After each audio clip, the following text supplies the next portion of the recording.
Assalamualaikum warahmatullahi wabarakatuh. Alhamdulillahirabbil alamin wassalatu wassalamu ala asyrafil anbiya'i wal mursalin wa ala alihi wa sahbihi ajma'in. Yang saya kasihi Kak Ruziah ni, Kak Yan selaku pengurusi majlis, Al-Fadilah Ustazah Maryam ya, jadi wakil YB kot ya, kira macam itulah ya. Ahli jawatan kuasa surau di wakaf ni, dan yang amat saya kasihi puan-puan ya, kakak-kakak, adik-adik dan anak-anak ni ya. Kalau ceramah anak-anak ni, kalau orang perempuan dia mesti bawa anak lah ya. Dan hari ni marilah kita memanjatkan kesyukuran kepada Allah SWT kerana masih lagi diberikan nyawa ya, dan 5 modal yang dikatakan oleh Rasulullah SAW untuk direbut ya, 5 perkara sebelum datang 5 perkara ya. Alhamdulillah kita ni ya, masih lagi bernyawa lah ni ya, hidup sebelum mati ya, muda sebelum tua ya. Walaupun mungkin dah umur mungkin dah sampai ke usia 60 pun, tapi alhamdulillah muda lagi tu ya. Dan bila dah muda ni datanglah rasa sihat tu ya, sihat sebelum sakit. Ni kalau sakit gigi pun tak nak datang ni ya. Tadi malam kata nak datang, tapi pagi-pagi ni sakit pula gigi, memang tak mau datang ya. Surau di wakaf ni memang nak baring je kat rumah ya. So sihat, lepas tu bila dah muda sihat, adalah datang rasa lapang tu ya. Kaya dulu, kaya sebelum miskin ya, kemudian lapang sebelum rasa sempit. Jadi mudah-mudahan kita guna 5 tu untuk berada di surau di wakaf ni ya. Ni macam saya temanya santai dan juga outdoor sikit, walaupun jerebu ni ya. Saya bawa mask ya dekat dalam tu, tapi surgical mask lah, bukannya N95 kan. Tapi hari ni agak cerah sikit, tak apa ya. So kita sampai pukul berapa ni Kak Yan? 12. Pasal nak masak kan, nanti sekarang ada yang mogok pula di rumah tu. Ke hari ni bukan kita yang masak. Patutnya macam tu lah, hari ni kita punya day off lah kan, dia orang dah pula masak ya. Okey, ya, sempena juga 16 September ni kita merayakan Hari Malaysia ya. Walau bagaimanapun ya, ini tanah tumpah darah kita ya. Hari ni hari yang menjadi titik tolak terbentuknya negara yang kita ada hari ni ya. Oleh sebab tu salah satu tanggungjawab kita selaku anak watan ini adalah untuk mencintai negaranya ya. Jadi paling tidaknya saya harapkan pagi tadi kita bangun tahajud ya, subuh tu kita doakan untuk negara kita ni ya. Mudah-mudahan dianya menjadi satu tempat yang subur untuk kita mendidik anak-anak kita ya. Kita berceramah macam mana pun ya, kita tak boleh tidak mesti melepaskan anak-anak kita tu ya di luar daripada lingkungan rumah tangga kita. Kita tak boleh nak simpan anak kita dalam rumah tu. Kita kena ya, jadikan dia sebahagian daripada masyarakat ni. Dan oleh sebab tu apa yang berlaku dalam suasana negara ni akan mempengaruhi anak-anak kita dan juga ya, memberikan kita cabaran ya untuk mendidik anak-anak ni. Saya diminta cakap pasal cabaran je, tapi saya tak naklah habiskan lebih kurang ya sejam setengah ni cabaran saja ya. Yang penting tu macam mana nak mendepani dia ya. Okey. Parenting ni ataupun keibubawaan ni sebenarnya very powerful. In fact, kalau ada yang mengatakan kalau ada benda yang paling berpengaruh dalam dunia ni, dia adalah keibubapaan. Semua kita hari ni yang duduk kat sini ni, semuanya ada pengaruh daripada ibu bapa kita. Paling tidaknya atau paling asasnya adalah genetik ni ya. Cuba tengok muka dalam cermin ya. Kulit kita tu nak tak nak memang ikutlah mak ayah kita. Hidung kita yang mancung ni pun ya, ikut mak ayah kita jugalah. Tak? Kita tak boleh pilih ni mak ayah kita. Kalau boleh pilih, agaknya kita nak pilih juga, agaknya Angelina Jolie lah jadi mak kita kan. Brad Pitt jadi bapak kita, agaknya lah. Kalau boleh pilih, tak boleh pilih ni. Jadi itulah ya, pengaruh keibubapaan tu dia start dengan kat situ dulu. Okay? Dan hari ni kita nak kena membesarkan anak kita sebagai warga alaf yang ke-21 ni ya, abad yang ke-21 ni, this 21st century ni, itulah dia tempat untuk anak kita hidup ya. Dan kalau kita lihat juga dari sudut tingkatan amal atau maritubul amal ni ya, kita tahu bahawa kita ni memang mula-mula tu fardul muslim ya, kita seorang individu Islam, tapi lepas tu mesti ya naik ke tingkat yang satu lagi ya, membina satu keluarga ya. Jadi selepas tu barulah boleh meningkatnya kepada masyarakat Muslim. Ya. Dia kena tajarut gitu. Dia kena ada peringkat-peringkat macam tu. Dia tak boleh terus lompat saja. Jadi hari ini kita membincangkan tentang aspek penting dalam satu rumah tangga Islam itu adalah apabila adanya anak-anak dan kita perlu mendidik mereka. Saya suka yang ni. Making the decision to have a child is momentous. It is to decide forever. Your heart go walking around outside your body. Bila kita nak ada anak ni, dia bukan calang-calang keputusan kita tu. Bila dah ada anak, bila dah pegang anak tu, kita tahulah hati kita ni, kita kena tengok kena sentiasa merisaukan dia tu. Your own heart is walking around outside your body. Siapa yang hantar anak pergi overseas ke, anak saya tengah cuti ni daripada Marrakesh ni, 13 bulan 10 nanti nak terbang balik. Dia masa dia turun dekat KLIA tu, dia nak pergi kat immigration tu, hati kita tu rasa macam aduhai, ikut sekali. Kan, sampai dia dah sampai sana, dia telefon, Umi, Syifa dah sampai, baru rasa lega sikit. Tapi duk risau juga lagi. Itulah dia bila kita nak jadi mak ni, kita memang we have decided forever to have your heart walking outside your body. Okay, tadi Kak Yan suruh silentkan phone kan, tapi tak matikan. So sekarang ni, alaf yang ke-21 ni, dia memang tak boleh lari daripada gadget ni. Ni ada yang tengah tengok dah gadget tu. Tengah jawab WhatsApp lah, Facebook lah, kan, macam-macam. Okey, tengah Instagram ke, dia benda tu terus sekarang ni jadi penceramah ni, dia kena bergelut dengan tu. Nak pastikan dia tengok muka kita tu, kena macam-macam trik. Antaranya yang ini, yang ni dipanggil game based learning. Dia kena ada game sikit lah. Okey, so sekarang ni kita akan cuba buat ni dulu. Keluarkan handphone masing-masing. Tengok yang handphone Cak Ayam tu 2-3 orang je. Yang lain semua dah smart device dah. Bawa keluar. Ni Alhamdulillah boleh connect dengan internet ni. Okey, saya akan launchkan quiz ni. Ada 6 soalan. Okey, ready to join?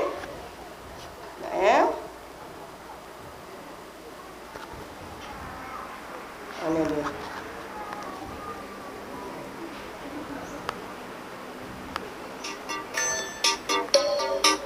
Okey, pergi dekat kahoot.it tu.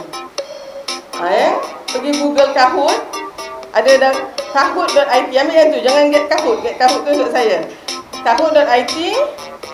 Masuk dalam situ, dia ada kat situ game pin. Letak ni 622790. Ni kalau kat universiti ni lecturer ni dia dah biasa dah ni. Okey. Lepas tu akan keluar nickname kan. Bagilah nickname apalah. Cik Joyah ke, Cik Gayah ke. Letak, hantar kat saya. Hantar sekarang, saya akan nampak nama tu kat sini. Hantar. Boleh kan? Tak apa, lambat sikit. Tu, dah keluar dah. Okey. Cikgu Yati dah ada. Nama-nama yang tak elok kan saya buang jangan bagi nama-nama yang merapu sangat. Okey, ni dah ada ni. Alright. Saya akan start bila dah sampai 30 orang lah. Boleh? Pihak penganjur dah ada hadiah kan? Saya tak bawa hadiah ni. Okey. Kita tunggulah 30. Bagi saya minum dulu.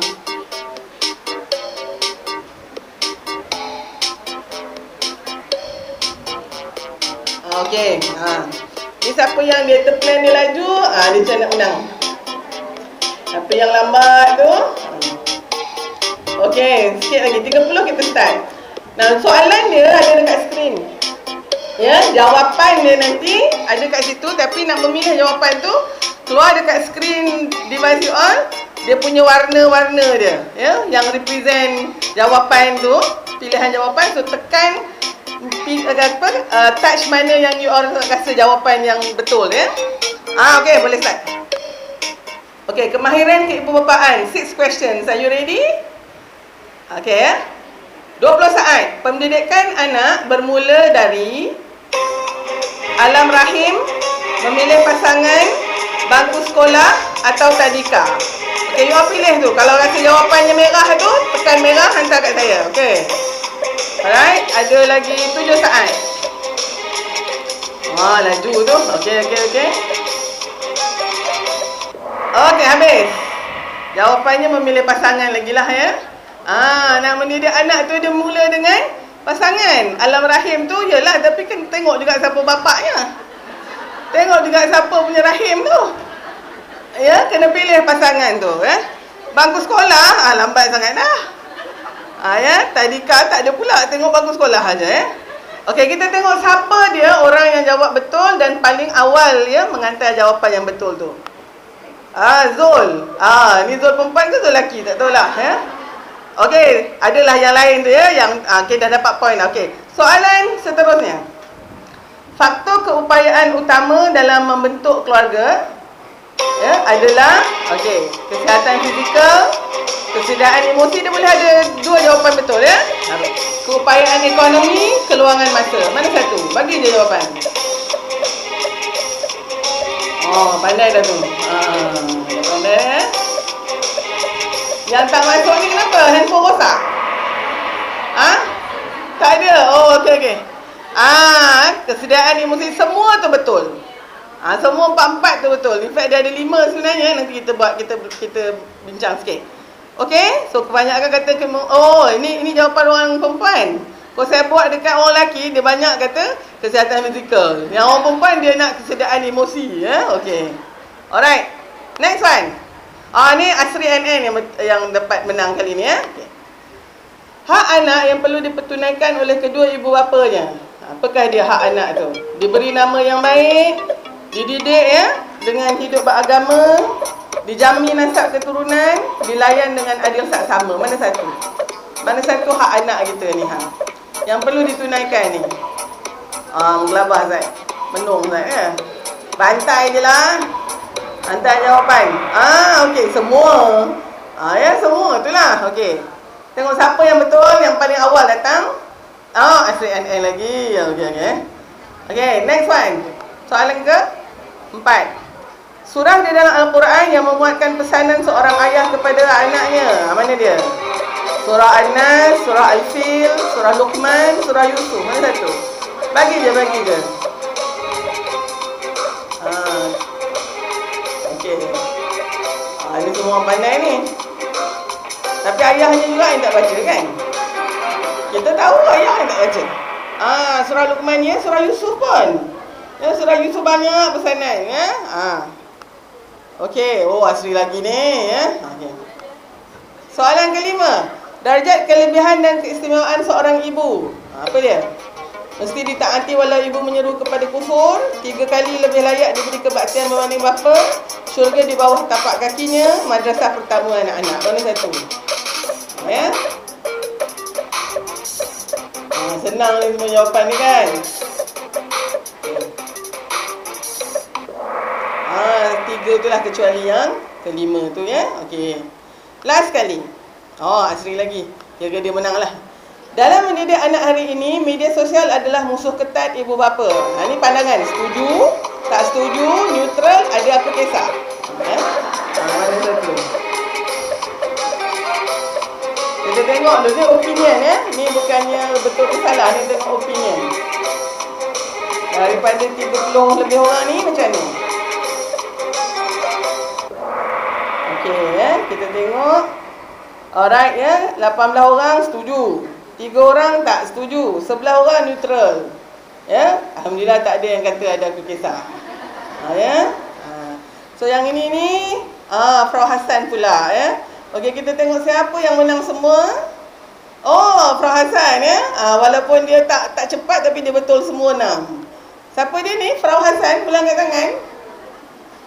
Okey, nanti minta dekat organizer ya hadiah. Saya tak bawa hadiah, okey.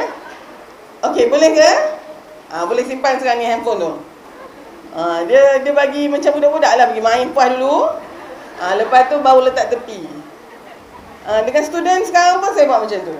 Kalau tak nanti kita tengah mengajar, dia duduk main. Tapi bila kita dah bagi dia main lebih kurang 10 minit tu, dia puas hati. Dia rasa lega lah. Lepas tu, okay, saya kata, put aside your smart devices, pun dia letak tepi lah. Dan dia boleh fokus. Yang ni pun macam tu lah juga. Itu mak tu. Mak yang macam tu kan, anak apa dah lagi. Okay so Alhamdulillah. So tadi tu nama dia Kahoot. Dia banyak sebenarnya ya. Tapi Kahoot ni antara yang paling user friendly lah. Okay, tentang kemarahan ibu bapa. Okay, hari ni kita nak bincang-bincang sikit tentang tanggungjawab kita ni. Kita tengok dulu definisi generasi ni. Saya tengok ni pun dah ada banyak generasi. Dia punya jurang-jurang generasi yang ada ni. Itu yang ada setuju, ada tak setuju. Ya, bila kita kata musuh ketat media sosial musuh ketat ibu bapa, ramai yang setuju, ya. Ada yang tak setuju. Ada yang musuh lah tapi tak ketat sangat. Jadi tu yang dia ambil neutral tu. Ya, jadi tu pandangan-pandangan kita. Kita nak tengok semua tu dan cabaran dia, ya. Kita tengok satu keluargaan dulu, ya. Kalau tengok, saya suka yang ni, dia kata girlfriend, boyfriend, friend, boyfriend, gila friend ke? Dia semua has an end, ya. At the ending tu kan, END. Tapi family dia tak ada end dia tu. Ya, mana boyfriend girlfriend tu dia kemungkinan boleh lah, ya, kita break up ke, kita tak nak kawan lagi dah. Tapi family ni macam tadi lah, nak tak nak, memang itulah keluarga kita. Mulut aja orang Melayu ni yang selalu, engkau bukan lagi anak aku. Habis anak siapa? Macam mana pun kita disown anak kita ke, ya, memang dia anak kita. Ya, mulut aja cakap, tapi sebenarnya tak boleh. Iyalah, itu memang anak kita. The biggest job memang parenting ni adalah kerja sepenuh masa. Ya, dan kalau kita tengok keluarga tu, dia definisi datang daripada asalnya perkataan Sanskrit, ya, kulo warga. Kulo ni kalau orang Jawa tahulah, kulo tu saya. Ya, warga tu maknanya adalah anggota dia. Ni anggota saya. Banyak bahasa kita ni daripada Sanskrit, ya. Kita punya budaya awal sekali datang daripada budaya Sanskrit ni. Bahasa-bahasa kita banyak sangat. Ya, jadi kalau katakan Islam datang selepas 11 tu, ya, selepas kedatangan Islam kemari ni, dia sebelum tu memang adanya budaya Hindu. Ya, jangan lupa tu yang banyak lagi dalam budaya kita ni, ya. Definisi keluarga tu kalau ikutkan definisi yang biasa adalah ikatan perkahwinan dan pendaftaran antara lelaki perempuan dan anggotai oleh anak-anak dan ahli keluarga dia, ya.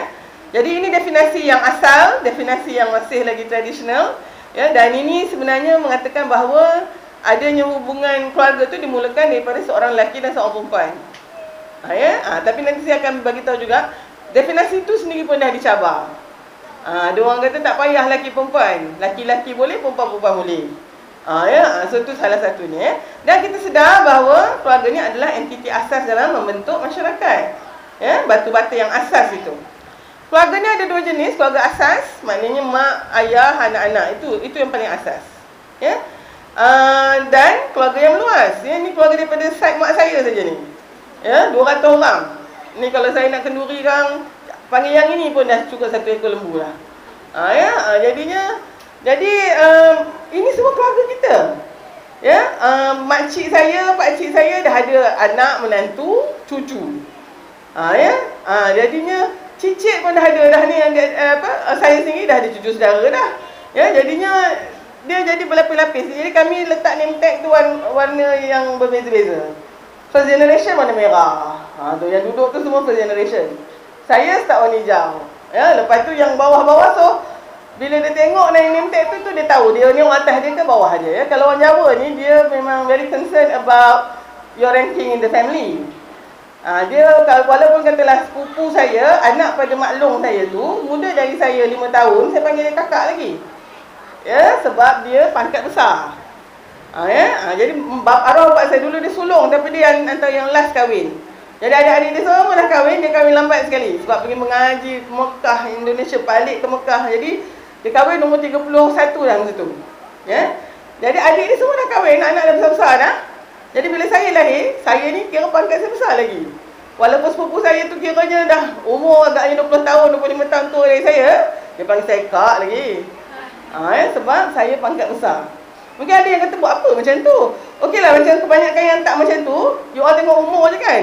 Ya? Tapi macam saya memang kena tahu dia ni kenapa yang saya kena panggil dia kak, walaupun dia muda, dan kenapa dia yang dah tua dia pun panggil saya kak. So itu antara pada saya itu menjadikan, dan saya masih lagi praktikan dengan family saya, anak-anak saya, supaya dia bertanya dan tahu di mana dia punya ranking tu.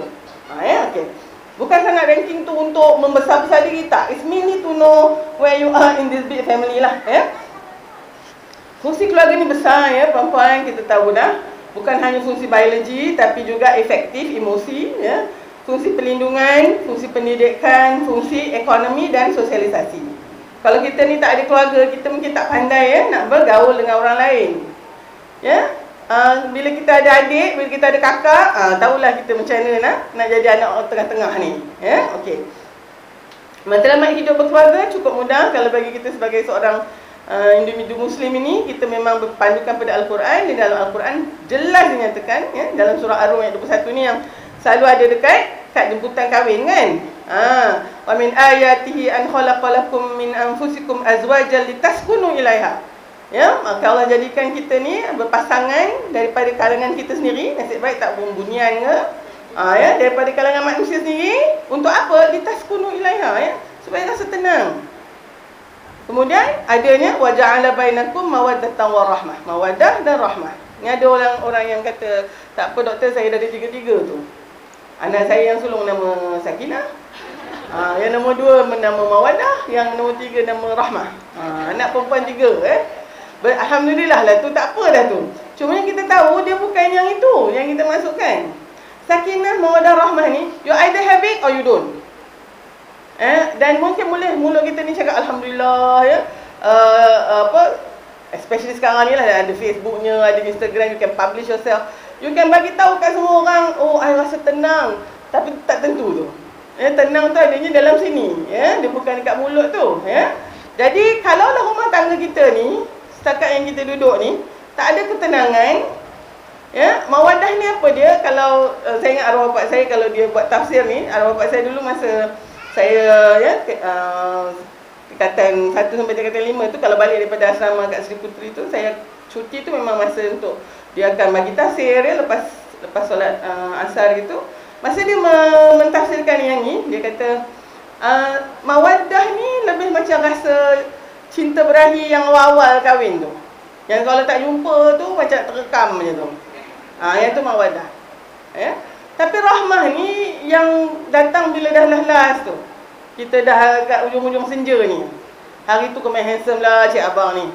Ya, dengan lebat rambut dia, misai dia, ya.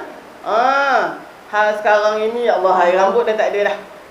Ya, dengan boroi perut dia. Kita pun serupa juga, hari tu dah tukar kebaya. Sekarang ni ya, nak cari baju pun payah contohnya. Tapi apa yang datang sekarang ni? Datang rahmah. Sian. Ya, kita yang dah bayi-bayi saya ni kat atas ni 50 ke atas lah. Saya 49 tahun ni, tahun depan dah start dah 5 siri. Kadang-kadang tu bila cik abang kita tu tidur, tengoklah dia. Especially kalau you have been staying with this man more than 25 years of your life. Dah silver jubilee dah. Apalah, golden. Silver lah ya. Golden 50. Saya dulu berkahwin umur 25. Ya, suami saya pun umur 25, Ustaz Zul tu. So tahun depan ni kalau panjang umur, kami celebrate our 50th birthday and 25th anniversary. Tu grand event patutnya tu. Kena ambil sabbatical lah. Jadinya kalau kita tengok kan, tengok dia tidur tu kan, Allah hai, datang rasa rahmah, belas. Ya, tu yang saya kalau tengok pasangan yang sini-sini yang dah sara ni pergi surau bergiring jalan tu, wow, ya, you are really best friend lah. Siapa yang dah pernah pergi haji, ya, berdua je, kita tak bawa mak kita, tak bawa sepupu kita, kita berdua je. Itu sebenarnya test of your friendship sebenarnya. Kalau kat sini ni, there are so many people in between us. Kadang kita sehari tak cakap dengan cik abang tu, kita pakai messenger. Kata-kata, cik panggil ayah tu suruh makan. Nak pun dah, abah mak suruh panggil suruh makan. Tak payah, abah nak ada kenduri sikit. Tanya mak kamu mana dia letaknya baju ayah yang tu. So anak pun turun, pakai messenger je. Ya. Tapi nak betul-betul tengok ada ke tidak sakinah mawaddah rahmah ni apabila kita berdua je. Tengok macam mana. Ya. Okey. Ni tadi, keupayaan untuk membentuk keluarga. Kalau ikut Profesor Abdul Rahim Omran ya, dalam buku dia Family Planning in the Legacy of Islam, dia kata mesti ada 5 ni sebelum you can start a family. So if you do not have this 5, but you start juga, then most probably you start off with macam ada disadvantage lah. Ya, pertama mesti ada kesejahteraan fizikal. Fizikal ni tubuh badan ni kena nasihat. Ya, kalau ada sakit jantung, ada buah pinggang kegagalan buah pinggang, kena jumpa doktor dulu ya sebelum mengandung. supaya doktor ni bolehlah menasihati okey ke tak okey. Ya, dalam bidang saya ni, itu antara tanggungjawab saya. Tapi ramai antara kita ni tak nak jumpa doktor lah. Sebab kalau jumpa doktor, doktor kata tak bagi. Mengandung dulu baru jumpa. Saya tak tahulah kan, yang itu mungkin masing-masing punya ijtihad lah tu. Tapi pada saya, kehamilan ni dia memang satu proses yang panjang. Perlu kepada ibu yang sihat, bapa yang sihat. Sebab di akhir tu nanti perlu juga ibu bapa ini untuk membesarkan anak tu pula. Ya? Bukannya beranak je lepas tu siapa nak jaga-jaga? Kita juga. Okey. Yang kedua, kemampuan ekonomi. Yang ni penting. Well, money is not everything, but everything needs money.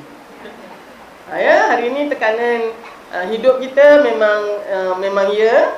Kalau pergi pasar malam ke pasar tani ke pasar pagi tu, setiap gerai tu kena keluarkan 50.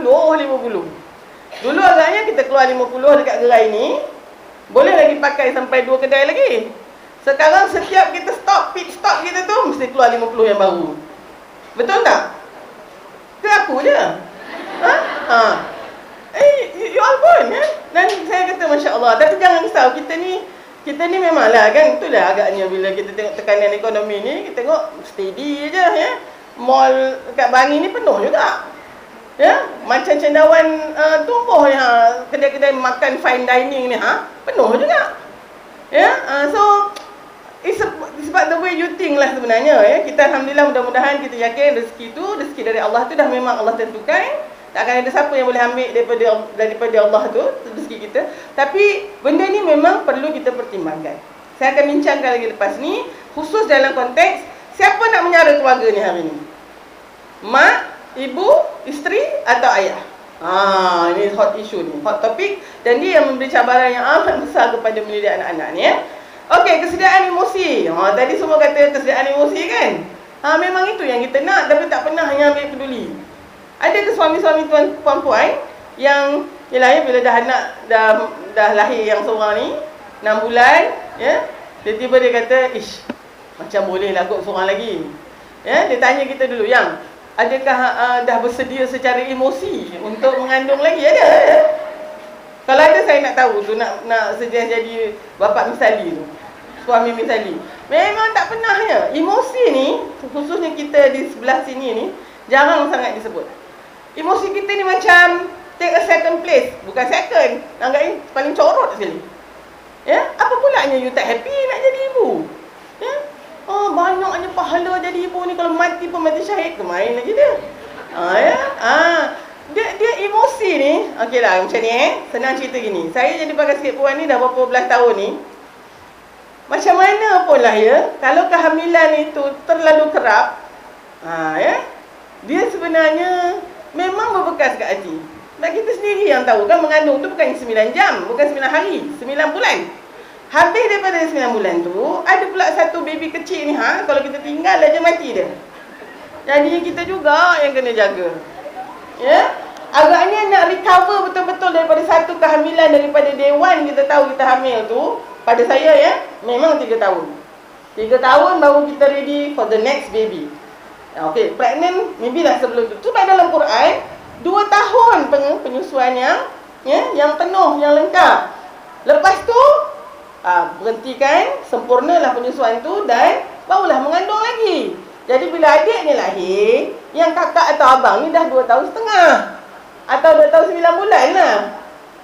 Ini yang baru setahun setengah keluar seorang lagi ni, kau ikut Quran mana? Yang minta maaf saya nak kata ni. Nak kata Dr. Harin ni memang keras betul. Siapa suruh panggil? Memang ni nak tegur ni, ya Allah. Sebab apa? Yang paling ketara apabila kehamilan tu terlalu kerap, yang ini ni. Mak ni kesediaan emosi tak ada lagi. Suami tu kan yang nak tahu. Dia kata tak apa doktor, isteri saya tu besar, teguh, peramah, beranak batuk je keluar. Ada. Amboi, kata amboi cik, sedap ni cerita. Dia tak tahu yang kita semua mati tu. Kebanyakan kalau yang mengandung tak bersedia lagi ni, dia punya emosi mulai sekarang kalau kami dalam antenatal care ni, kita sekarang highlightkan tentang mood disorder in pregnancy. Doktor memang kena cari ni mood disorder in pregnancy. Mana doktor memang secara sengaja kena tanya, puan macam mana emosi puan? puan tertekan ke atau macam mana ke. Kebanyakan bila saya tanya tu nangis. Especially kalau anak dia baru 6 bulan pregnant lagi. Soalan saya selalu tanya, puan saya nak kena tanya ni, puan dah bersedia ke untuk kehamilan ni? Belum, tapi tak apalah. Kan? Allah nak bagi. Marah-marah macam tu kan. Itu yang marah. Ada yang menangis, kenapa ni? Suami saya marah saya, doktor. Especially nurses lah. Sebab saya menjaga saya punya klinik warga. Nurse-nurse ni, suami dia ingat dia pandai jaga diri dia. Dia nurse kan? Tengok dia lah yang paling kerap sekali. Sebabnya bila doktor suruh ambil pil ke apa, tak nak ambil. So bila dah mengandung, nangis-nangis depan ni, kata my husband marah kat I. Tak bercakap dengan I 3 hari dah. Kenapa? Dia rasa dia marah dengan I sebab pregnancy ni, anak I baru 6 bulan, doktor. Yang you tak pakai kontraseptif tu pasal apa? I ingat boleh lah kot cara-cara biasa lah, macam tu kan. Pasal I kata you bila dia marah tu, cakap apa? I diam je, lain kali you cakap kat dia. Bang, kalau abang tak ada, saya pun tak mengandung. Yang itu pun tak boleh nak cakap. Kan? Kita gelak-gelak jugalah, ya. Antara perempuan ni, siapa yang anak kedua dalam ranking adik-beradik? Cuba kat tangan. Anak kedua. Okey, ya. Ada yang tak angkat tu. Tengok dulu. Kalau bagus, bawa kat tangan. Kalau tak bagus, nasib bayi tak angkat, kan? Kalau spacing antara puan dengan sibling yang kat atas tu kurang dari 2 tahun, kemungkinan besar, kemungkinan lah, ya. Tapi mak-mak kita dulu memang dia kahwin tu memang nak beranak je, ya. Alhamdulillah mak-mak kita tu. Tapi kita mungkin boleh tanya mak kita, mak dulu masa mengandungkan saya, mak betul-betul bersedia ke secara emosi? Tak tahulah mak jawab apa. Tapi kalau katalah mak kita tak berapa bersedia lah, contohnya marah-marah ke atau sedih aja masa mengandungkan kita, itu yang sekarang ada kat you tu. You have what we call second child syndrome. What is second child syndrome? You are very different than the first one. Either you are, selalunya yang first tu kan, anak pertama. Siapa pula anak sulung kat tangan? Anak sulung. Anak sulung ni dia special, ya. Sebab dia memang ada sentimental value dia, ya. Jadinya selalunya anak yang kedua ni, kalaulah mak kita belum sedia ni, cakap pasal kesihatan emosi, kita selalu rasa berjauh hati dengan mak kita ni. Tak apa benda lah, ada je. Ya, kita rasa macam treatment kat kita ni macam tak serupa lah dengan yang first one. Raya baru ni kan, kakak suruh tidur bilik atas, kita kena tidur bawah tangga tu. Kan, contoh ni, ya. Dia akan sentiasa carry that, ya. Macam, okay, itu kita. Now, ni siapa yang ada anak lebih daripada 2? Ya, ramai kan? Cuba tengok anak yang kedua kita. How soon do you have that one? Yang kedua tu dengan yang first one. Kalau very close, you will see they are very contrasted. Ya, yang seorang sulung ni, kat tadika ni cikgu selalu puji lah. Masuk si Angah ni, terbalik dengan si Alung. Lepas tu cikgu akan tanya, yang ni tak sama dengan kakak dia kan? Kakak dia cerdik, keleta, yang ni. Kita pun kata, kenapa tak macam Alung? Kalaulah budak tu pandai menjawab, dia kata, of course lah. Alung was a wanted, planned, intended pregnancy. I was unplanned, unintended. Tapi wanted lah, ya. Kalau tak wanted, agaknya kita dah lama dah gugur kan. Alhamdulillah ada iman lagi tu. So kesediaan emosi ni perempuan jangan main-main. It affects your child sampai dia tua.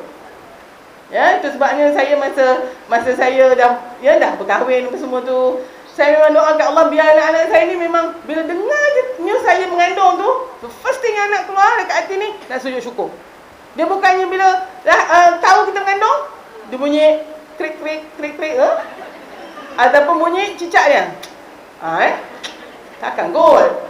Yang first one check urine ni sama dengan suami tau dalam bilik air. Bila positif dia terus update status kat Facebook. Yalah, 9 months after this I'll be a mother. Kemarin lagi. Yang kedua, sebab yang pertama jadi baru tak sampai 6 bulan lagi dah mengandung balik. Dia dok, ya ke ni? Takut. Beli kat farmasi urine pregnancy test tu, dia test sorak. Bila positif, dia kata agaknya lemau kot benda ni. Tak percaya lagi tu. Tapi bila betul mengandung, datang jumpa doktor lambat. Ni semua sebab tak ada kesediaan emosi. Dan bila tak ada kesediaan emosi, kita tak melapangkan masa tau untuk baby tu. Anak pertama dulu, ya Allah, 8 minggu dah datang jumpa doktor. Kita nampak jantung kecil-kecil tu, ya. Dua-dua ni macam nak masuk dalam skrin tu. Ada yang over. Darling, look like you, dia tu. Patut saya kata, minta maaf puan ya, saya sendiri tak tahu mana kepala, mana badan lagi. Main lagi ya. Bila saya kata, okey, saya nak tengok puan dalam 8 minggu lagi. Terbeliak, dia kata, 8 minggu? Bukankah next week? Banyak cantik aku nak tengok dia 8 minggu. Sikit-sikit datang nak scan. Sikit-sikit datang nak scan. Bawa lah scan machine ni balik, geram je. Nak gambar, nak start album dia. Okey. I understand that. Ya, jumpa orang dekat office. Ni berapa bulan ni? 23 minggu, 4 hari. Kira. Masuk yang nombor 2, 22 minggu, 24 minggu baru datang. Masa hari tu anak pertama, ya 24 minggu tu dah datang jumpa doktor 4 kali. And you expect anak tu nak besar sama dengan anak yang first one? You must be kidding. Ni nak marah ni mak. Betul, saya kata betul. On behalf of anak-anak kita, saya terpaksa cakap ni. Ya? Yang ini ni, sebab benda ni bukan benda main-main. Ya? Sebab kesediaan emosi, ya, kelapangan masa dan sokongan sosial. Saya akan sentiasa cerita tentang staf saya. Hari ni banyak ni PJJ ni Ya, pernikahan jarak jauh ni. Saya minta maaf ya, kalau boleh diusahakan jangan lama sangatlah. Ya, ada staf saya dia macam ni juga, kerap sangat. Masa anak pertama saya jaga, tengok tak sampai 6 bulan dah mengandung lagi. Saya tahu macam mana. Dia tak berani dah jumpa saya. Dekat koridor je cakap lagi. Jumpa kat koridor je. Ni mesti ada benda ni. Pregnant lagi lah po. Hari tu dia cakap dah pasal contraception kan. Okey, tak apalah. Dah mengandung ni tak adalah pula nak suruh cuci ke apa. Ingat ya, penguburan tu, cuci abortion tu, dia bukan kaedah macam keluarga. Dan antara kita ni ada yang tak nak makan pil, tak nak letak alat dalam rahim, suruh tu haram. Habis kalau mengandung, cuci. Yang tu tak haram pula. Yang ni kena make sure ya. Jadinya bila dia datang kat klinik saya tanya, ini husband you, anak you jaga? Tak, anak I dekat Kelantan ni, dia kata, dekat Kota Baru dengan my mother. So you dengan husband je lah kat sini? Tak, husband I pun kat Johor. So husband kerja kat sana. So okay, tu yang senang lekat ni. Sebab dia ingat tak payah pakai contraception pun okey. Petak ya. Yang jauh-jauh ni PJJ ni lagi kena. You really have to plan. Kalau you tak nak anak lagi lah. Kalau you tak kisah, tak apalah. Ya, okey. So saya kata lepas anak yang ni, kena datang cepat jumpa saya. Okey. Biasalah saya ni yang penyebut sikit. Saya kata okey, ni balik anak ni duduk kat Kelantan lah ni. Tak tahu kenapa saya tanya kat dia, sebulan you hantar kat mak berapa jaga anak ni? Dia kata. Bila dia kat saya tu, saya pun dah berderau-darah ni. Dia ni tak hantar balik duit ke? Lepas tu dia kata, takkan you tak hantar kot. Dia susu dia dengan diapers dia semua kan. Macam ni pula. Dia kata, my mother ni dia guru besar. Lepas tu anak I ni cucu sulung dia. So dia kata tak payah bagi apa-apa lah. Dia kata dia sendiri yang ni. Hari tu I dengan husband bagi 100, dia pulangkan balik. Kepala otak dia bagi 100. Kalau aku pun bagi 100 pun bagi balik lah. Token apa? So dia tak payah hantar duit lah ni. Macam ni yang saya jaga klinik saya ya. Tak berapa, okey. Alright, tak apalah. So lepas anak yang kedua dah lahir, dia cucu ibu saya pun biasa saya tanya, anak yang kedua pun dekat Kelantan juga ke? Tak. Kat mana? You jaga? Dengan my mother-in-law dekat Kanga, dekat Kanga, Perlis. And then Prof, my mother-in-law ni dia ada 3 restoran. Cepat jaga kat aku. Sebelum saya tanya dia berapa banyak dia tinggal. So minta maaf ya kalau ada yang kenal Wang Kanga ada 3 restoran ke, saya tak tahu siapa tu. Jadi saya kata husband dekat JB lagi. So for such a small family of 4, you are all over the peninsula of Malaysia. Ya, you dekat sini, anak you dekat Johor, husband kat Johor, anak seorang kat Kelantan, seorang kat Kanga. Kata bila you all nak bila you all nak stay together as a family dalam satu bumbung ni? Tak tahu dia kata. You sekarang duduk dengan siapa? Duduk dengan orang bujang. Dan sesudah bujang. Husband you tidur dengan kawan-kawan bujang. Kata, you resign lah daripada sini, carilah kerja. Ni dia mencocok dia lah kan. Pergi cari kerja kat Johor ni dah banyak tau. Nurses kan, banyak tempat. Tak naklah Pro kat sini best. Oh. Habis tak apalah, husband you lah datang sini. Dia tak nak, dia kerja dengan Singaporean company, banyak gaji. So kan saya tengok yang ni, keupayaan ini, dia mungkin ada kesejahteraan fizikal, pemuda lagi, dia ada kemampuan ekonomi, tapi yang lain tu tak ada. Jadi itu antara yang kita akan bincangkan. Ya, kemampuan ekonomi pun saya baru ni Allah ya, kalau kita kata kemampuan ekonomi, saya baru ni ada seorang saya, suami dia muda lagi meninggal. Ya, kita sekarang ni, yalah, nyawa kita ni Allah saja kan, muda lagi, baru 34, anak baru 2. Ya, dia 34, suami dia 40, meninggal, ngejut, sihat walafiat ni. Tapi bila meninggal ni, tinggalkan banyak harta. Budak-budak sekarang, rupanya ya, 3 biji rumah, berapa entah jongkong emas dia. Sebab husband dia kata, kalau I meninggal pun, you senang sampai bila-bila, sampai tua lah, ya, anak kita semua. Memang berapa juta agaknya ya, dia punya yang ditinggalkan. Tapi, banyaklah tapi. Dia ada, this is second marriage, first marriage, wife yang dulu, tengah tuntut dekat mahkamah, tak habis lagi. Ya, dan dia ada mak mentua, mak suami dia ni, yang tiap-tiap hari SMS dia, bila jongkong emas tu nak bagikan kat adik-beradik, tu tiap-tiap hari kata. Boleh bayangkan. Niat suami tu baguslah kan, nak bagi ada ni. Rupa kalau tinggal macam ni pun sakit kepala. Kan? Tu nak kena ingat tu. Ni hak anak-anak kita. Hak untuk hidup, hak untuk dapat keturunan baka. Ni penting sangat ni ya. Bila kita mengandung, jangan sampai kita rasa, ini anak siapa? Lelaki A, B, C ke D? Jangan. Ya, sebab dalam rahim kita tu, dekat faraj kita tu, kena tumpah satu sumber saja air mani. Tak boleh lebih daripada tu. Ya, untuk keturunan baka. Beri nama anak yang baik ni, saya tak risau ni. Masya-Allah, nama anak kita sekarang. Ya? 3 orang punya nama, bagi kat seorang. Muhammad Anwar Syamil anak saya. Saya selalu ingatkan dia, abang, nama abang ni. 3 orang punya nama ni boleh letak kat seorang ni. Ya? Punyalah cantik nama, panggil boy juga. Tak pun gegel pula kan. Ni nama ni tak ada lagi dah nama yang cantik-cantik macam dulu kan. Mahani dengan Maznah dengan Daud jadi Mazda. Tak ada dah.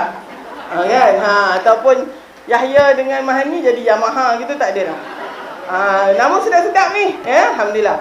Keperluan asas penyusuan ibu adalah sebahagian daripada hak anak kita. Siapa yang tak nak bagi susuan ibu, nanti kena jawablah di akhirat ya. Sebab anak kita ada hak pada susuan ibu kita tu ya. Susuan hak diasingkan tempat tidur ya. Maknanya bila sampai usia memayis, dapat pendidikan agama. Pendidikan agama ni perempuan bukan yang tak kat di wakaf ni aja ya. Pendidikan agama bermula di rumah. Pagi tadi masa anak kita bangun, apa yang bermula dia dengar? Dia dengar mak dengan ayah dia solat sama, atau ayah dia pergi surau dan mak dia tengah baca Quran. Mana dia? Mana satu? Budak ni bangun tiap-tiap hari tak dengar langsung apa-apa pun ya, yang membawa kepada didikan agama ni. Memang hancur lah. Ya, didikan agama ni bukan hanya hantar anak pergi mengaji, khatam Quran, bukan gitu. Ya, dia mesti dia di rumah. Hak diberi pelajaran dan asas kemahiran hidup ya, dijamin keselamatan ya masa depan ya, dan juga layanan yang sama. Okey, dan mendapat biaya sumber yang halal. Yang ini amat penting. Anak-anak kita ya, suami kita tu kita kena ingatkan dia, hari ni kita belum bekerja. So you all yang bekerja tu pun ya, janganlah pergi shoppingnya lagi lama dia kerjanya. Hari tu gaji tak halal tau. Ni orang cari makan aja tak tahu berapa jam. Yang tu semua tu kena ingat tu ya. Itu adalah sumber biaya yang halal. Tanggungjawab ibu bapaan kita ni, saya suka nak bawa kepada surah Al-Baqarah ayat 233 ya. Ni teks ayat Qurannya. Ni mafhum dia ya. Para ibu dalam menyusukan anaknya selama 2 tahun penuh bagi yang ingin menyempurnakan penyusuan. So mungkin nanti ada yang nak bertanya, anak saya dah 4 tahun masih menyusui lagi, macam mana tu? Okey, tak adalah kata faul pula atau berdosa. Tapi saya punya saranan, bila Allah tentukan masa, mesti ada sebab dia. Saya tak tahulah apa dia. Tapi kalau 2 tahun tu, berhentilah. Menyusu sambil tu mengandung juga. Macam mana yang tu? Selalunya ini berlaku sebab kerap sangatlah. Ya, kalau kerap sangat nak tak nak macam tu. Ya, anak tu masih menyusu lagi, mak dah mengandung. Tu mungkin kita boleh bincangkan ni. Tapi kalau eloknya, Ya, dalam Quran ni tak banyak yang Allah kata tempoh masa banyak ni gitu. Tapi ni antaranya, penyusuan ibu 2 tahun. Ya. Lepas tu bagi yang nak menyempurnakan penyusuan. Kewajipan ayah memberi makan dan pakaian kepada para ibu dengan cara ma'ruf. Ni dah clear dah ni. Ayah tu kena bagi makan ya, dan juga bagi pakai. Seorang itu tak dibebani melainkan menurut kadar kesanggupan dia. Yang tu penting. Janganlah seorang ibu menderita kesengsaraan kerana anaknya, dan seorang ayah pula kerana anaknya. Dan waris pun berkewajipan demikian. So kalau mak ayah ni tak ada, waris yang kena ni kan. Tapi yang penting kat sini, kita sebagai ibu dan ayah tak boleh terbeban oleh anak-anak kita. Memanglah ada anak ni beban lah kan. Tapi jangan sampai dia di luar daripada kemampuan kita. Apabila keduanya ingin menyapih, ingin pisah susu sebelum 2 tahun atas kerelaan keduanya dan permesyuaratan. Dalam ini kalau kita tengok, cantiknya hubungan antara suami isteri ni mesti ada mesyuarah, mesti melihat pada kemampuan, mesti lihat kepada keupayaan ya. Maka tak ada dosa. Tapi kalau kita buat yang macam tu, maknanya ada dosa lah ya. Kalau ini ya, ketika ibu tu mengandung sebenarnya, kalau kita tengok dari sudut seluruhnya ni, penyusuan ibu tu satu yang amat penting, yang harus bapa uruskan. Ya, so bapak kita pula kali ni dia buat macam tak peduli je kan. Berapa banyak kita jimat duit dia tu. Ya, kalau tak pakai susu cak gantung ni. Okay, itu antara perkara yang mungkin kita jarang ni kan. Tapi ini antara orang kata penetapan bahawa anak-anak kita tidak seharusnya membebankan kita. Hari ni kalau ada siapa yang rasa anak-anak tu beban, mungkin kerana kita punya keibubapaan kita juga ya, perlu kita lihat semula ya. Okey. Apa dia jurang generasi yang ada sekarang, generation gap kita ni, ya. Yang ini baby boomers, yang ini ni yang lahir sebelum tahun lebih kurang ya, tahun pertengahan tahun 60-an. Dan generasi X adalah yang tahun pertengahan tahun 60-an hingga akhir tahun 70-an ya. Saya generasi X ni. Y yang lahir tahun 80 hingga ke tahun 1995 macam tu. Ni dia adalah dia punya timbal balik gitu ya. Dan generasi Z, ya dah X, Y, Z ni, Z tu yang tengah kat sekolah sebenarnya. Dari tahun 96 sampai tahun 2000, 2009, 2008 macam tu. Yang itu tu generasi Z. First generation generasi Z ni dah masuk ke universiti. Dan saya sendiri sebagai pendidik di universiti dah nampak dia punya perbezaan dia. Okey.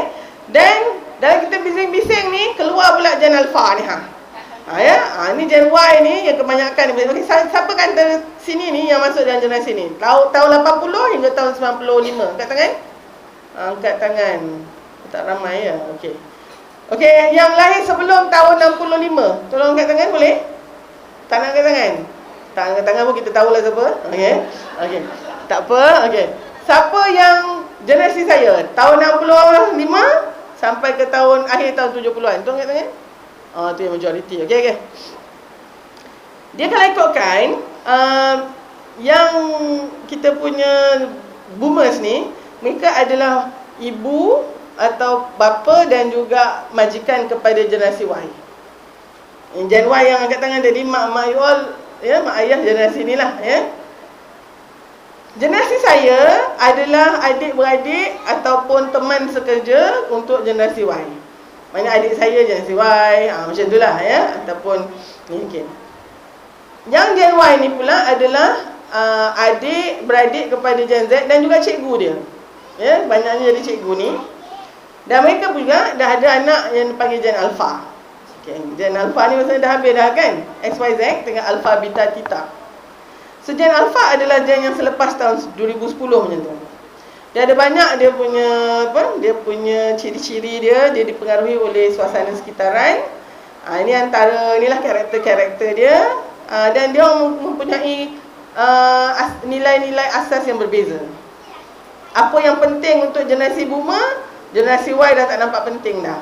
Ya, so itulah antara masalah kita hari ni. Bukan masalah lah, memang ni macam tu lah.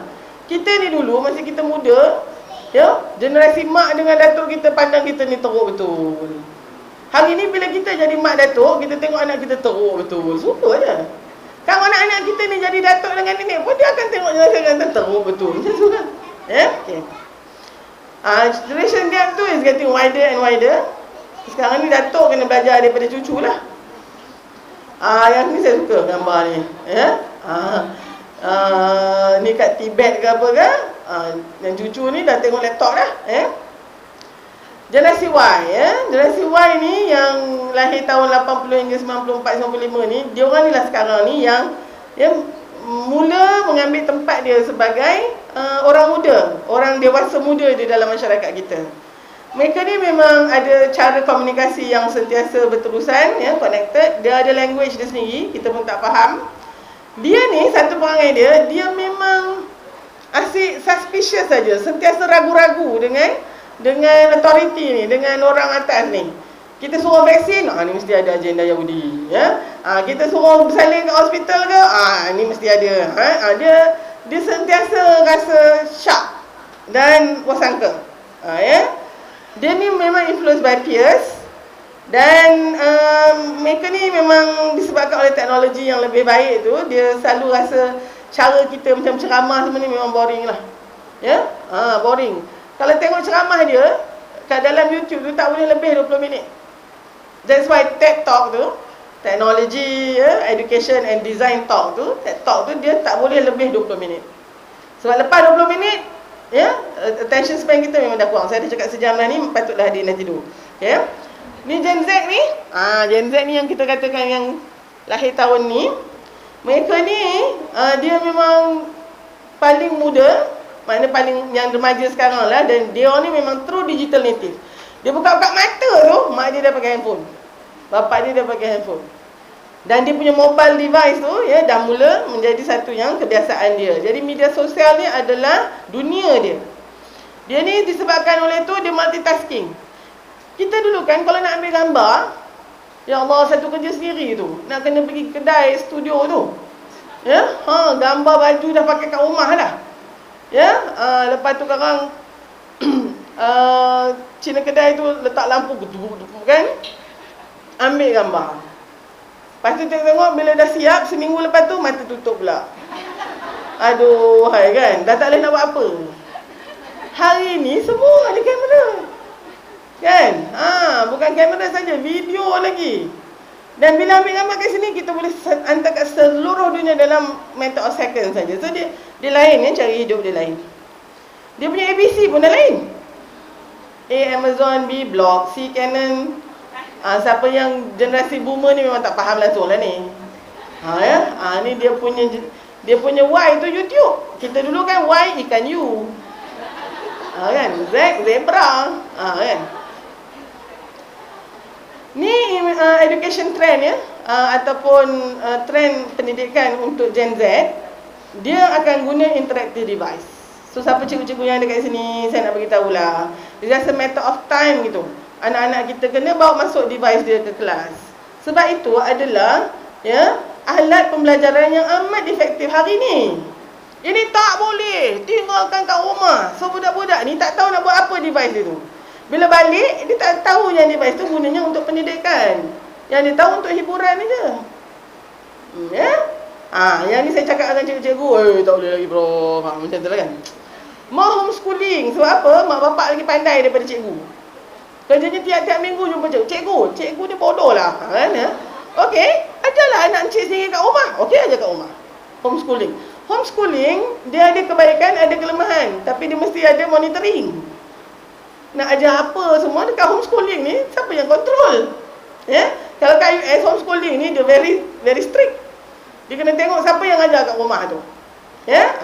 Kalau untuk pengetahuan perempuan semua, kawan-kawan kita yang beragama Kristian banyak homeschool anak dia. Keadaan yang serupa juga untuk anak-anak kita, siapa yang ada keluarga anak-anak yang dah berhijrah ke katalah US, UK.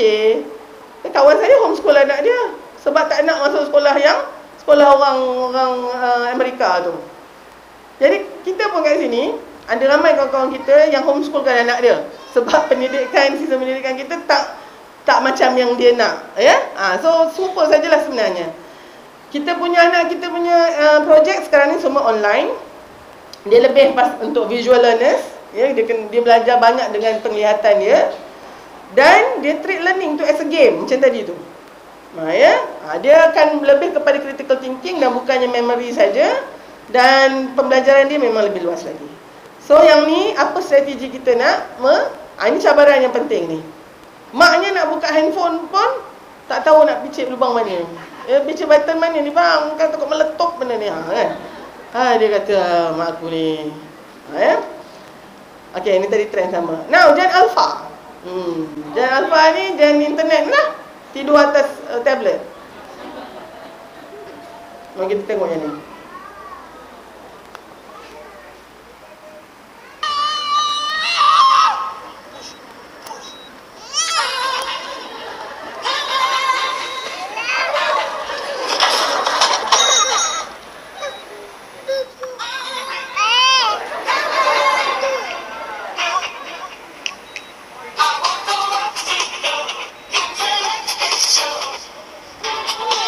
Dia potong ni yang ada punya tali pusat dia.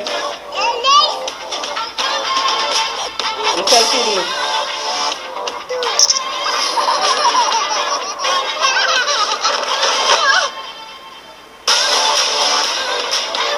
Lepas tu dia pergi publish.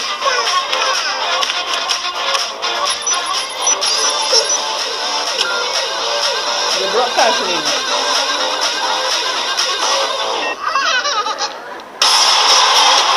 Dia pakai VPN.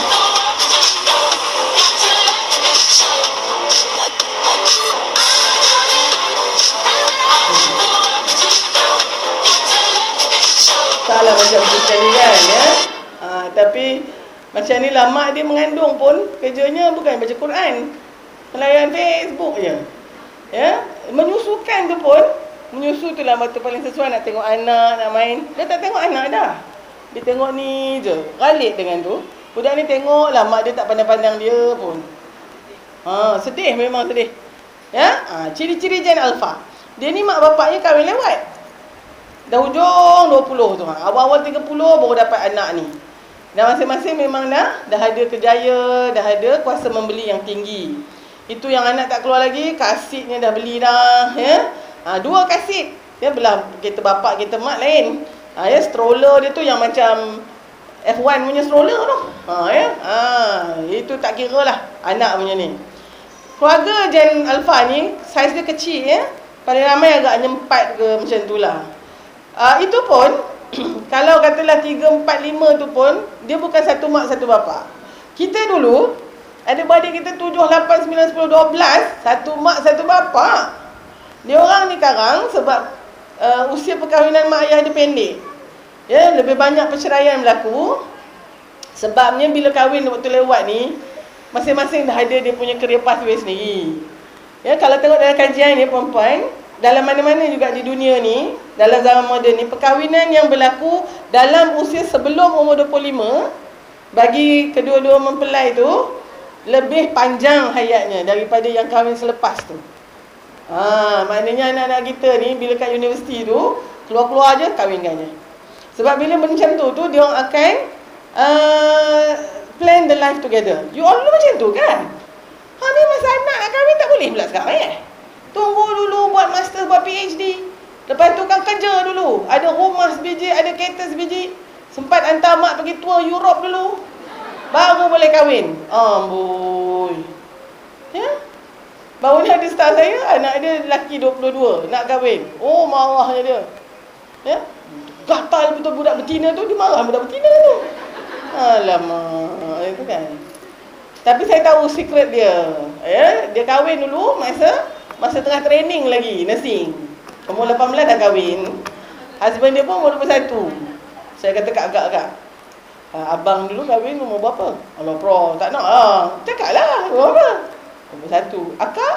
18. Macam ni je lah kak. Anak akak tu ibarat kata mana nak tumpahnya kuah kalau tak kena nasi. Kan? Tapi cuma sekarang ni dia kata macam ni dia nak kahwin. Bro, dia kata dia punya underwear pun I yang belikan. Kata parenting apa style you ni? Budak 22 lelaki ni dia punya undergarment semua masih mak yang belikan. Something is wrong with your parenting. Senang aja aku cakap macam tu. Jadi kalau dah kahwin lambat ni, dia perkahwinan tu usia dia pendek, maka sekarang anak Gen Alpha ni, dia kemungkinan satu mak satu bapa ni 2 orang. Tapi mak bapak cerai, kahwin orang lain.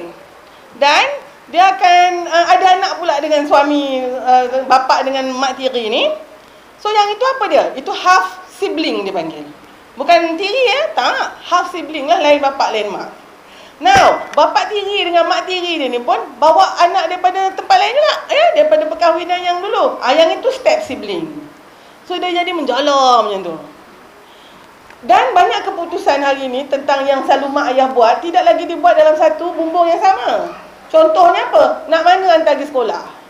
Jadi si Gen Alpha ni sekarang, dia duduk dengan mak dia, dah bercerai dengan bapak dia. Mak kahwin dengan orang lain, bapak kahwin lain. Mak ni jadi makin baiklah, selalu pergi surau di wakafnya. Bapak ni pula masih lagi huha tu. Mak ni nak masukkan anak ni pergi sekolah tahfiz contohnya kan. Bapak tak ada pergi international school. Bergaduh macam tu value tu. Saya kena bagi tahu dekat sekolah macam kami ada sekolah Al-Amin semua tu, memang kena, sebab dah banyak insiden berlaku. Dia nak colik anak tu, the feud between the custody tu, dekat sekolah lah dia curi. Dan sekarang ni sekolah kena ada list siapa boleh ambil budak ni. Sebab so many people yang related dengan dia. Sekejap abang tiri dia, kejap kakak tiri daripada mak punya, bapak tiri belah mak kan. Kadang abang tiri yang daripada, aduh sakit kepala. Dia jadi menjala macam tu. Udahlah kan, dah banyak cabaran dah ni. Macam ni lah ya antaranya. Now, satu lagi. Ni yang paling best ni. Budak Gen Alpha ni, dia ada datuk nenek yang vote pula.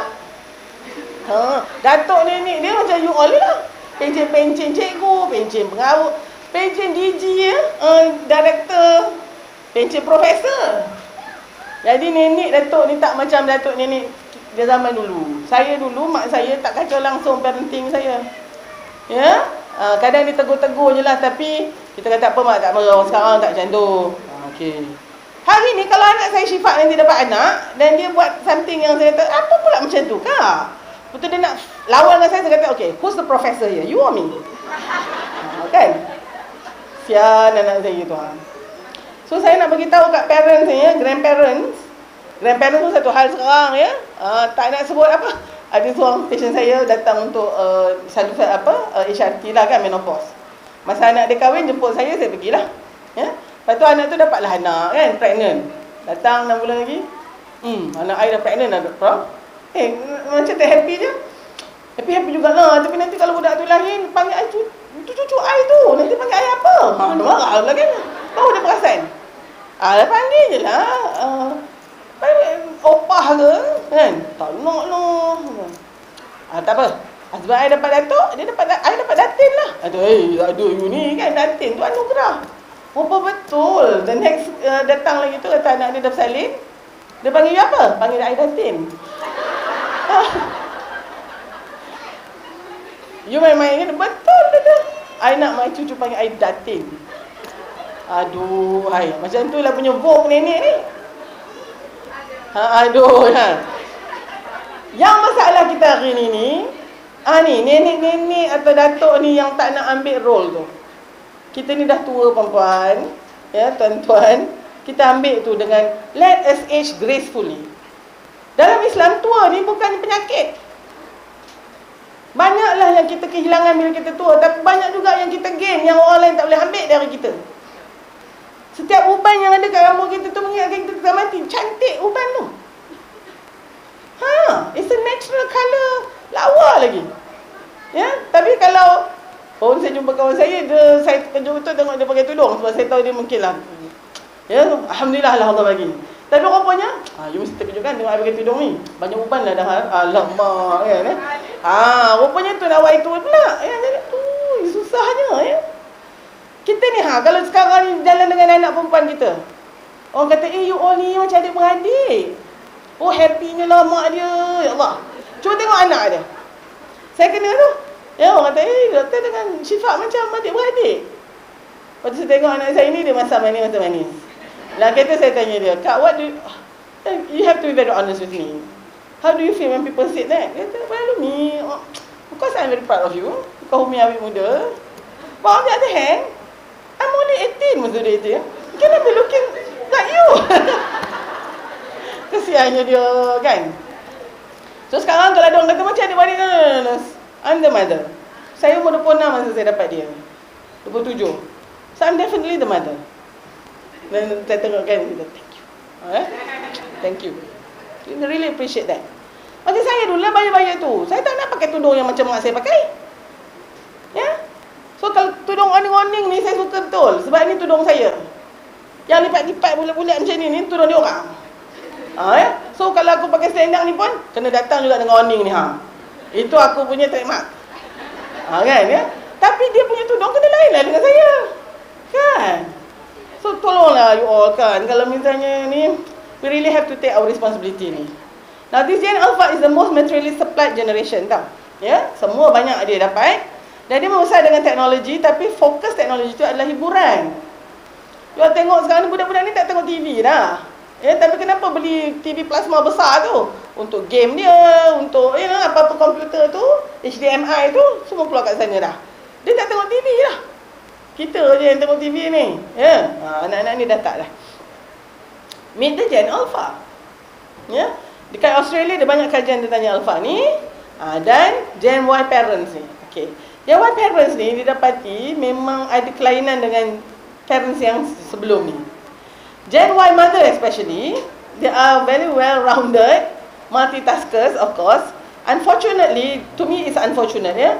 They put baby and husband and family into just things to do today. Dia masuk dalam salah satu tugas yang sama dengan tugas-tugas lain. Zaman generasi saya, katanya sebab teknologinya tak ada semua, kita memang kena prioritize family. Ya. Bukan nak kata adik-adik saya ni tak ada yang tak nak resign ke tak. No. Ada yang memang committed dan tapi nanti dekat rumah pun dia buat bisnes dia. Dia still nak keluar, have the fun girls out, night out. Dia nak pergi aerobik dia nak pergi swimming class dia nak pergi tengok movie juga. So anak, siapa boleh jaga anak-anak? And most of them, sebab mak bapak tu dia punya datuk nenek pun yelah sihat-sihat lagi. Most of them stay with their parents. Ni failure tu launch lah pula ni. Roket tak launch. So mak nenek yang vogue ni tadi dah jaga cucu dia. So mak-mak Gen Y ni lebih begitu. So now Gen Y mothers are no longer stopping their life to have children. They are simply just bringing children into their already busy life. I'm not asking you to stop your life. Ya, tapi memang kena prioritaskan anak lah buat masa ni kalau macam tu. Okay. Now Gen Y father pula. Yang ni best juga. They are cutting back on working hours. Yang ni saya perasan juga ya. Hari ni kalau misalnya nak pergi antenatal visit ni, suami mesti ikut punya. Yang ikut tu yang anak nombor 1 lah. Nombor 1 tu 3 jam lah kat luar tu. Kalau yang dah nombor 7, nombor 8, dia bawa je naik motor, naik kereta, turun, sampai dah. Tu isteri ni tanya, bang, bila awak nak ambil saya? Tengoklah kalau saya ingat. Itu kalau yang nombor 7, nombor 8 lah kan. Tapi kalau yang nombor 1, dia tunggulah kat situ. Okay, next visit pun tunggu juga. Baguslah, and spend more time with their children. Cumanya, ni saya sebagai seorang pentadbir pula, I start to have the problem. Saya memang a very family friendly boss. Yang tu memang saya make it very clear. Tapi adik-adik aku yang bayar-bayar Gen Y ni, I think they are taking advantage of that. Isteri saya pergi ANC pun saya nak ikut. Saya nak ni, okey boleh lah. First visit kan ni? Ni dah yang nombor 5 dah ni. Okey. Sekejap ke? Sekejap je dekat keluarga kita. Rupanya sekejap dekat dia, lepas tu tak tahu ke mana. Tak balik-balik pula. Lamanya antenatal ke. Lepas tu sekarang kalau anak demam. Apa kena ambil EL ni? Anak demam. Okey. Your wife tak boleh cuti ke? Kan kita punya otak ni kan kita ambil seorang satu. Tak, my wife pun ambil EL juga. So, you all buat apa kat rumah tu? Tengok budak tu macam tu ke? Tak tahulah kan. Saya bukannya tak nak dia cuti tu, tapi now jadi macam dia jadi taken advantage. I don't know lah. It's not an easy thing to do lah. Sebabnya saya tak nak juga take the father away from the house. Tapi kebanyakannya tu sekarang ni Prof, I kena ambil cuti, my wife kena outstation 5 hari. Aku pun selalu outstation juga kan. So you macam mana ni? I kena jaga anak. Okay. Kan? Kena make way lah untuk naik ya. Itu ada hal juga lah. So, dari sudut keluarga pula sekarang ni, siapa breadwinner ni? Mak ke ayah? And then kebanyakan pula sebab macam ni lah ya, adik-adik kita ni, especially yang Gen Y ni ya. Tak ramai pula hari ni, tapi I'm sure anak-anak you all ni ya. Budak anak-anak kita bila keluar universiti, budak lakinya dia nak kerja sendiri, freelance. Yang bagus tu. Tapi duitnya pun freelance pula. Kan? Lepas tu anak kita yang perempuan ni belajar tinggi-tinggi ni, dia masih kerja 8 to 5. Kerja dengan kerajaan, kerja dengan company ke apa. So kalau nak beli rumah, nak beli kereta, cari payslip, kena payslip anak perempuan kita lah. Yours truly lah kan. Sebabnya husband dia tu tak ada payslip. Okey, jadinya sekarang masa tu tak apa yang nanti bulan-bulan Ailah yang bayar. Yalah tu. Tiba kata dah lambat sikit ke ya? Bank cari kita sebab dalam rekod bank nama kita. Kita ni kan puan, bila agaknya software yang Allah jadikan kat kita, bila dalam Quran kata ar-rijal qawwamun 'ala nisa,